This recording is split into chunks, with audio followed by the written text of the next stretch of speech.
Have you ever stood in front of a massive old building?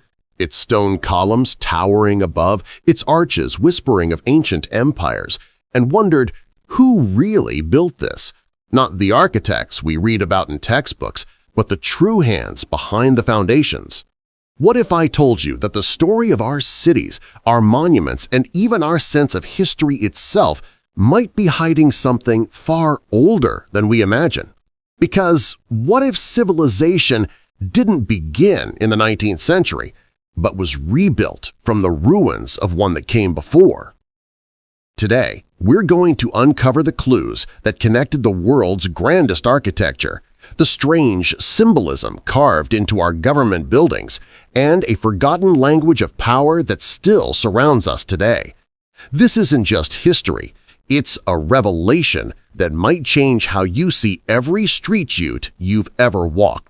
The cities that appeared out of nowhere. In the late 1800s, something strange began happening around the world. From Chicago to Paris, from St. Louis to Buffalo, majestic cities rose seemingly overnight. Entire districts filled with domes, spires, palaces, and marble statues. The official story says they were built for temporary World's Fairs. But these weren't small gatherings. They were full-blown metropolises designed with impossible precision, glowing under electric light when most homes still used candles.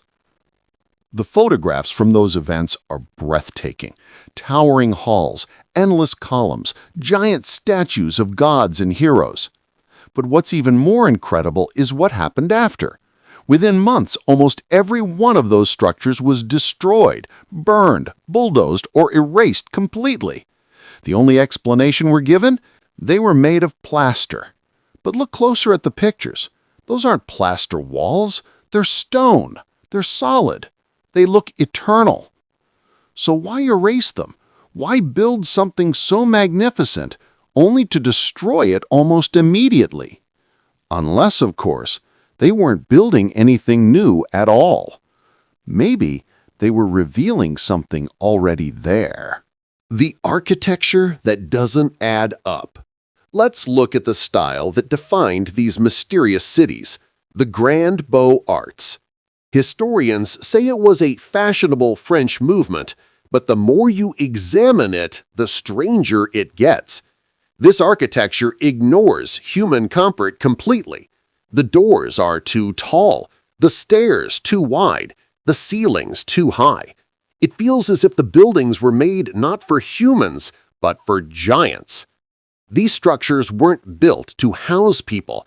They were built to impress them, even overwhelm them. Everything about them screams power, eternity, and hierarchy.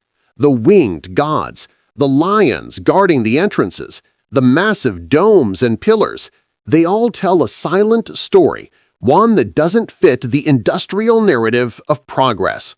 Because if these were just trade fairs, why fill them with ancient symbols of divine authority? Why crown every hall with the faces of forgotten deities? And why do those same symbols appear today on our banks, courthouses, and government buildings? What if the language of this architecture isn't decorative at all? What if it's an ancient code, one that communicates not through words, but through form, reminding us of an order far older than democracy or capitalism, an order that once ruled the world and maybe still does? The real breakthrough comes when we compare these fairs to the engravings of an 18th-century artist named Giovanni Battista Piranesi.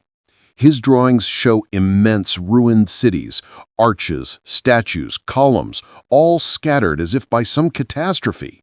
For centuries, people thought his works were fantasy, but the resemblance between his engravings and the world's fairs is uncanny, down to identical columns and facades. It's almost as if Piranesi didn't imagine anything, he remembered it. What if he was documenting ruins from a civilization that once covered the world, a civilization erased from our records but not from our stones? The fairs, then, were not creative new projects, but reconstructions, attempts to rebuild or showcase fragments of what had survived. And once the lesson had been taught, once humanity had seen the power and splendor of this lost order, the evidence had to disappear again. Hence the destruction, the demolition, the silence in the archives. Imagine being an ordinary person in 1893, walking into the Chicago World's Fair. You've come from a small town, maybe never left your county before, and suddenly you're surrounded by light, by electric machines, by marble giants. You feel small, awed, humbled. The message seeps in without words. We give you technology, we give you progress, but never forget who holds the power. Every invention, every display of industry was placed inside temples, literal temples, with domes echoing the heavens above. Subconsciously, visitors began to associate technology with divinity. Progress wasn't just human achievement, it was a sacred gift, controlled by unseen hands. The architecture became the altar, and science became the new religion. Through this, an ancient formula was reborn. Awe equals obedience. The same psychological mechanism once used in the temples of Babylon or Rome now operated under the electric glow of modernity. And when those temporary temples had fulfilled their purpose, they were destroyed, because their message had already been delivered. But not every place treated these structures the same way. In the United States, almost every exposition city was obliterated. It was as if someone wanted to wipe the slate clean, to make sure no trace of the old world survived on the new continent. But in Europe, the story was different. Some buildings stayed, others were repurposed. The Trocadero Palace in Paris, for instance, stood for decades before being quietly dismantled. Parts of it still exist today, disguised within modern facades. So what was really happening? In the New World, history was rewritten from scratch, its architecture erased to make room for a new narrative. In the Old World, the traces of that lost civilization were too deeply rooted to erase completely. So instead, they were rebranded, turned into museums, palaces, or universities. The memory was preserved, but its meaning was stripped away. 2 continents, 2 methods, 1 purpose: to break the link between symbol and truth. Look around any modern city today, and you'll still see the same code.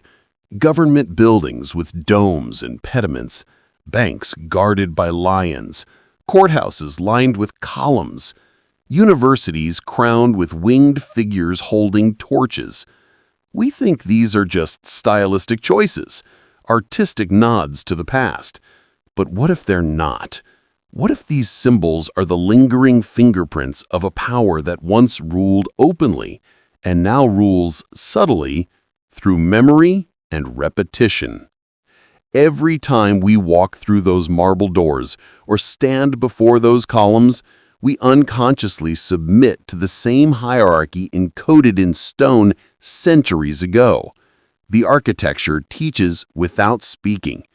It reminds us that civilization, no matter how modern it looks, still worships the same gods: order, control, and obedience. And that's the true genius of the hidden civilization. They didn't need to survive physically. Their monuments became part of our daily lives. Their language became our landscape. The truth might be this: what we call modern history began not with discovery, but with recovery. The 19th century wasn't a time of creation, it was a global restoration project. Humanity was being re-educated. Our ancestors were shown a vision of progress, dazzled by technology, and subtly reminded of their place in the cosmic hierarchy. Then, the evidence was destroyed, leaving only the message. That's why the architecture matters. That's why every courthouse still looks like a temple, and every university still resembles a shrine. These are not coincidences, they're echoes. Perhaps we're surrounded by relics not of our ancestors, but of our overseers, the ones who built, erased, and rebuilt the world until the story fit the lesson they wanted to teach. But here's the twist. None of this means we're powerless. Quite the opposite. Because once you learn to read the symbols, you can't unsee them. Every column, every dome, every winged statue becomes part of a hidden dialogue between the past and the present. The walls begin to speak again. When you walk through an old city, start looking at the facades, the carvings, the crests. Ask yourself, what were they trying to tell us? What part of the story was erased? Maybe those decorations are not decorations at all. They're messages from a forgotten world left in plain sight for anyone ready to notice. And maybe, just maybe, the civilization that built them isn't gone at all. Maybe it's waiting for us to remember. Conclusion: what history tried to forget. So the next time you pass a courthouse or a university and see those same columns and lions, stop for a moment. Realize that you're standing inside a code, a language written not in ink but in stone, a message that's been echoing across centuries, whispering that our history didn't start where we think it did. The hidden civilization didn't vanish. It was buried under a story, disguised as progress and preserved in architecture. Their lesson still stands. Power endures not through wars or rulers, but through symbols that outlive memory itself. And the question that remains, the one only you can answer, is this: will you keep walking past those symbols as if they mean nothing? Or will you finally start to read the world that was built long before history began?